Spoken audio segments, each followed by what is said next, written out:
আসসালামু আলাইকুম। সাপ্তাহিক বাজার এটা বুঝছেন, একদম মেন রোডের পাশে। দেখেন অনেক সুন্দর বাজার, টমেটো ভালো লাগতেছে।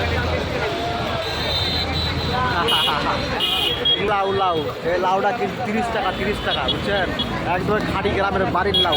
ভাই তুলে নিয়ে আসিন ভাই, বাজারটা তুলে নিয়ে আসিন। হ্যাঁ, এই মাঝে মাঝে মধ্যে ভালো জিনিস পাওয়া যায়, একবারে গৃহস্থের জিনিস পাওয়া যায় বুঝছেন। হ্যাঁ, এই যে এখন লাউ পেঁয়াজ, আরে বাপরে বাপরে।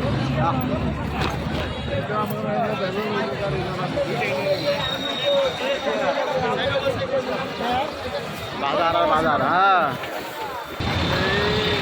বাজারটা রিক্সার মধ্যে একদম ব্যান্ড এসে মেন রোড, এটা একদম রোডের উপর বাজারটা করছে। হ্যাঁ, কিছু করার নাই, জায়গা ধরা কী করবে, জায়গার সংকট, জায়গা সংকট। হ্যাঁ, বাজার কমিটি কী করে কোনো জায়গা দিয়ে না, রোডের উপর বাজার করছে, কিছু করার নাই। ভাই কলা কত?